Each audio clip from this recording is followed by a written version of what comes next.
राष्ट्रवादी शरदचंद्र पवार पक्षाचे आमदार रोहित पवार यांना पत्रकार परिषदेत खेकडा दाखवणं महागात पडू शकतं।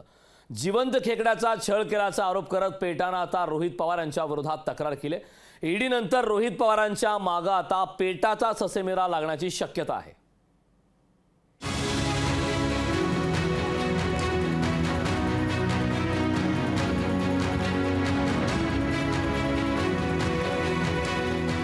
आमदार रोहित पवारांनी पत्रकार परिषदेत दाखवलेला खेकडा त्यांना महागात पडण्याची शक्यता आहे। रोहित पवारांनी दाखवलेल्या जिवंत खेकड्यामुळे प्राणीप्रेमी संघटना पेटाच्या भावना दुखावल्या। रोहित पवारांनी खेकडा दाखवणं हे प्राणी क्रूरता प्रतिबंधक आणि निवडणुकीच्या आचारसंहितेचं उल्लंघन असल्याचा दावा पेटानं केला। पेटानं या संदर्भात पुण्याच्या जिल्हा निवडणूक अधिकारी आणि शरद पवारांना पत्र लिहित तक्रार केलेली आहे। पेटानं घेतलेल्या आक्षेपावर स्वतः रोहित पवारांनी देखील आपली भूमिका सोशल मीडिया एक्स वरून जाहीर केली। भर दिवसा राज्याची तिजोरी पोखरणाऱ्यांचं प्रतीक म्हणून पत्रकार परिषदेत खेकडा दाखवल्यामुळे भाजप चांगलाच रक्तबंबाळ झाल्याचं दिसतंय। त्यातूनच त्यांनी माझ्या विरोधात थेट निवडणूक आयोगाकडे तक्रार करून आपल्या बौद्धिक दिवाळखोरीचंच दर्शन घडवलंय।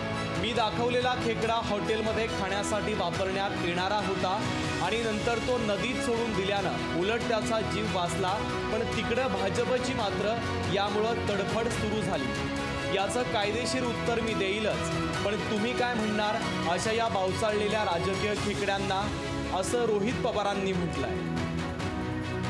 रोहित पवारांच्या आत्या सुप्रिया सुळे यांनी देखील या खेकडा प्रकरणावरून सरकारवर निशाणा साधला। पवार कुटुंबाच्या विरोधात षडयंत्र हे होतच आहे, कारण चंद्रकांत दादा स्वतः बारामतीला येऊन म्हणले की आम्हाला या इलेक्शनमध्ये शरद पवारांना संपवायचं आहे। हे तुमच्याच चॅनलवर तुम्हीच दाखवलेली बातमी आहे। त्याच्यामुळे शरद पवारांना संपवायसाठी काहीही हे करू शकतात, कुठलीही गलिच्छ पातळी गाठू शकतात, हे त्यांच्या कृतीतून आणि त्यांच्या बोलण्यातच पोटातलं ओठत आले।